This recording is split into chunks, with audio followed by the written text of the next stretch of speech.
Bismillahirrahmanirrahim. Tarsus Umut Kervanı olarak bir hayırseverimizin bağışlamış olduğu ev eşyalarını teslim aldık. Şimdi bunları ihtiyaç sahibi ailelere, yetimlere ve muhtaçlara dağıtmak üzere yola çıkacağız. Bu hayırda emeği geçen tüm hayır sahiplerinden Rabbim ebeden razı olsun. Allah'a emanet olun. Umut Kervanı Tarsus.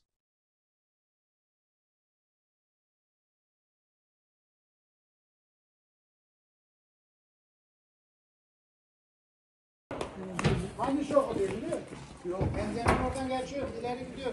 Nargın oradan. Size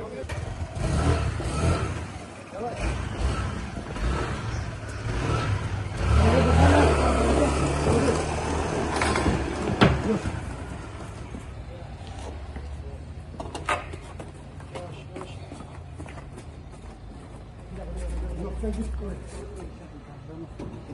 Ya Allah. Yavaş kayma.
Balkon altına.